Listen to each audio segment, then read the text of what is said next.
एक पति और पत्नी साथ साथ रहने का वादा करते हैं। पत्नी बोलती है कि मुझे पढ़ाई करनी है और पति उसको पढ़ाता है और जॉब की तैयारी करवाते हैं। और जैसे ही पत्नी की जॉब लग जाती है, पत्नी जॉब लगते ही पति से तलाक मांगने लगती है। तो क्या है ये पूरा मामला, जानने के लिए बने रहिएगा फ्रेंड्स मेरे पूरे वीडियो पे। आप सभी को मेरा प्रणाम, मैं सरिता राठौर। कैसे हैं आप सभी? आशा करते हैं आप सब अच्छे होंगे, अपना और अपनी फैमिली का ध्यान रख रहे होंगे। फ्रेंड्स आज की जो मैं सच्ची घटना आप सभी के समझ लेके आई हूँ वो उत्तर प्रदेश के झांसी की है। फ्रेंड्स पति पत्नी का जो रिश्ता होता है प्रेम और विश्वास का होता है, लेकिन आजकल के कुछ लोग ऐसे इन रिश्तों को तार तार कर रहे हैं। क्या है आखिर ये स्टोरी मैं आपको बताऊंगी। झांसी के रहने वाले नीरज जो कि कारपेंटर का काम करते हैं, इनकी मुलाकात होती है ऋचा शर्मा से। ऋचा 5 साल पहले इनकी मुलाकात होती है। दोनों एक दूसरे से बात करते हैं, दोस्ती होती है। दोस्ती होने के बाद में धीरे धीरे इनकी जो दोस्ती होती है वो प्यार में बदल जाती है। और जब प्यार में बदल जाती है तो साथ में रहने की वादे करते हैं दोनों कि हम साथ में रहेंगे, हम शादी करेंगे और बहुत सपने देखने लगते हैं।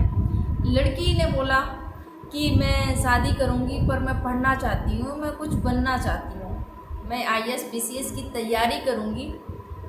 जो लड़का था नीरज, उसने बोला कि ठीक है मैं पढ़ाऊँगा, तुम्हें जो करना है तुम वो करना, तुम्हें फुल छूट है, खुली छूट है तुमको, तुम्हें कोई रोक टोक नहीं करेगा और मेरी तरफ से जो करना चाहो वो तुम कर सकती हो।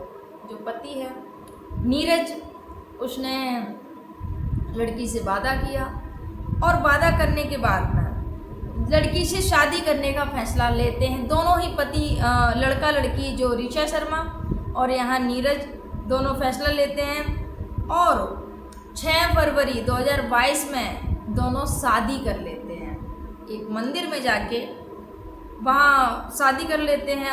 ओरछा मंदिर वहाँ पर पड़ता है, जो शहर कोतवाली अटा, जो नीरज शर्मा है अटा के रहने वाले हैं। और ओरछा मंदिर में ये दोनों हिंदू रीति रिवाज से शादी करते हैं। शादी करने के बाद में दोनों घर आते हैं। उसके बाद में जो इनका रजिस्टर ऑफिस बाकायदा इनकी लिखा पढ़ी भी होती है, कोर्ट मैरिज करते हैं, मंदिर में शादी करते हैं। उसके बाद में वो घर जाते हैं। जो पत्नी होती है बोलती है कि देखिए अभी हमारी शादी हो गई, क्योंकि 5 साल से बात चल रही थी और 2 साल इनकी शादी 6 फरवरी 2022 को होती है। शादी के बाद में जो पति है अपना कारपेंटर का काम करते हैं। पत्नी ने पढ़ने की इच्छा जताई, जो कि पहले ही पत्नी बोल चुकी थी मुझे पढ़ना है। पति ने वादा किया था कि मैं तुम्हें पढ़ाऊँगा, कुछ भी करूँ। इसके बाद में पत्नी अपनी पढ़ाई जारी कर देती है। शादी के बाद में पत्नी पढ़ाई शुरू करती है, IAS PCS की तैयारी करती है। तैयारी करने के दौरान उसी समय लेखपाल की भर्ती निकलती है। और जब लेखपाल की भर्ती निकली तो पत्नी एग्ज़ाम देती है और जब एग्ज़ाम देती हैं तो उसमें वो सफल हो जाती हैं। उनकी नियुक्ति हो जाती है लेखपाल पद पर। और जब नियुक्ति हो जाती है बुधवार को लेखपाल के पद पर, तो खुशी का ठिकाना नहीं रहता। पति और पत्नी दोनों और जो परिवार के लोग थे वो भी खुश हो जाते हैं कि जो बेटी है वो लेखपाल बन गई है, नीरज की जो पत्नी है लेखपाल बन गई है। उसके बाद में जब लेखपाल बन जाती है और ट्रेनिंग पर जाती है, उसी दौरान ये जो पत्नी है पति से बात नहीं करती है। उनका जो बात करने का जो रवैया है बिल्कुल बदल जाता है। नीरज ने बताया कि मेरी पत्नी मुझसे बात नहीं करती, मेरी पत्नी ने बस एक ही बात बोली कि मुझे आपसे तलाक लेना है, मुझे आपके साथ नहीं रहना और आप मेरे लायक नहीं हैं। ये चीज़ नीरज ने बोला कि मेरी पत्नी का ऐसा कहना है। और 18 जनवरी से साथ में वो नहीं रह रही हैं। जब नियुक्ति हो जाती है उनकी लेखपाल पद से, उसके बाद में उनका जो स्वभाव होता है वो चेंज होने लगता है। और 18 जनवरी से वो साथ में नहीं रह रही, ऐसा नीरज का कहना है। जो उनके जो पति हैं उनका कहना है। पत्नी लेखपाल बनने के बाद में जो उनके घर वाले हैं, नीरज का कहना है कि घर वालों का कहना है कि अरे तुम तो लेखपाल बन गई हो और वो कहाँ तुम कहाँ, ये सब चीज़ें नीरज ने बताया कि उनके माँ बाप भी उनकी है मदद कर रहे हैं और ये सब चीज़ें। उसके बाद में फैमिली कोर्ट में मुकदमा उनका चल रहा है। नीरज ने बताया, नीरज कलेक्टर ऑफिस पहुँचे अपने आप को न्याय दिलाने की, कैसे भी करके उनकी सुनवाई हो। उन्होंने बताया कि ऐसे ऐसे करके हमने पत्नी को पढ़ाया और उनके जो सर्टिफिकेट थे वो साथ में ले जाते हैं और शादी की जो फ़ोटो होती हैं वो भी दिखाते हैं कि हमारी शादी हुई थी और जब इनकी जॉब लगी थी। और ये बहुत सारी चीज़ें उन्होंने जो अपने जीवन में चल रही थी वो सारी बताई। उसके बाद मुकदमा जो चल रहा है, जो तारीख पड़ती है, नीरज ने बताया पत्नी एक भी दिन तारीख में नहीं आती है।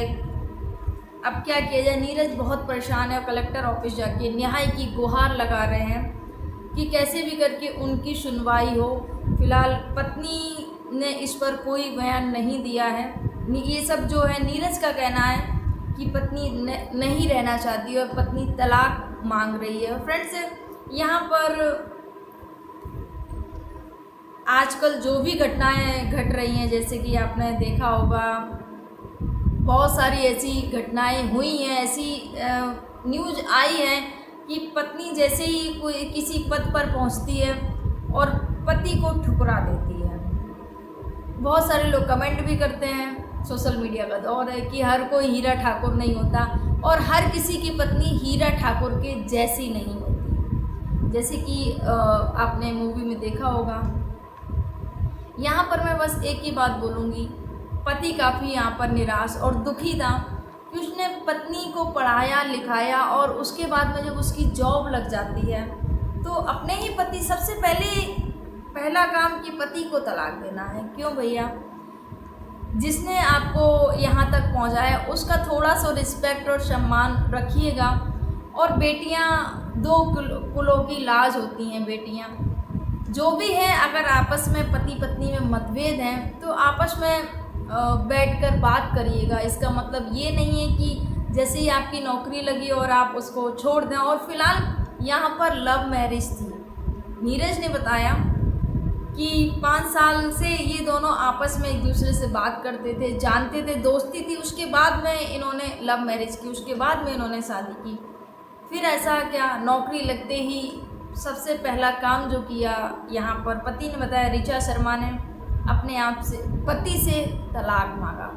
तो फ्रेंड्स, आपके क्या विचार हैं या इस पर कमेंट ज़रूर करिएगा। फ़िलहाल मैं तो यही बोलना चाहूँगी हर बहनों से, माताओं बहनों से, चरित्रवान बनिएगा और ऐसे शादी के पवित्र इस रिश्ते को, इस बंधन को ऐसे तार मत करिएगा।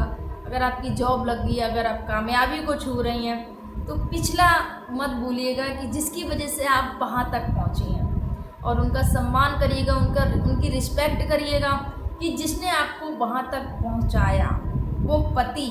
और आज कुछ महिलाएं अपने पति को ही छोड़ देती हैं कि नहीं, हमें इसकी ज़रूरत ही नहीं है क्योंकि वो हमारे लायक ही नहीं है। सोचिए कितनी सोचने की ये जो बात है, कुछ महिलाएं ऐसा कर रही हैं। तो बहनों प्लीज़ सुधर जाइए, ऐसा मत करिए। मैं तो ऐसे ही बोलूँगी, अगर किसी ने आपको इतना आगे पहुंचाया, इतनी आपको आज़ादी दी है तो उस आज़ादी का गलत फ़ायदा मत उठाइए। और रिस्पेक्ट करती हूँ मैं उन सभी पुरुषों का जो अपनी पत्नी को आगे बढ़ाने की कोशिश करते हैं। तो मेरी बहनों, आपकी भी जिम्मेदारी बनती है कि ऐसे अपने पतियों को धोखा मत दीजिएगा। बहुत सारे लाइफ में आप ऊंचाइयों को जब छुएंगी, आगे बढ़ेंगी, किसी पोस्ट पर जाएंगी तो बहुत सारे आपको लोग मिलेंगे कि आपकी तारीफ़ करेंगे, लेकिन ऐसे किसी की तारीफ़ में फिसलना नहीं, अपने आप में संयम रखना है। और जो रिश्ता है, जो पति पत्नी का, उस रिश्ते को, ये जो प्रेम और विश्वास का रिश्ता है, इसको बना के रखिएगा। फिलहाल मैं यही बोलना चाहूँगी। फ्रेंड्स, आपके क्या विचार है कमेंट ज़रूर करिएगा। आप सभी को मेरा प्रणाम। जय हिंद, जय भारत, जय श्री राम।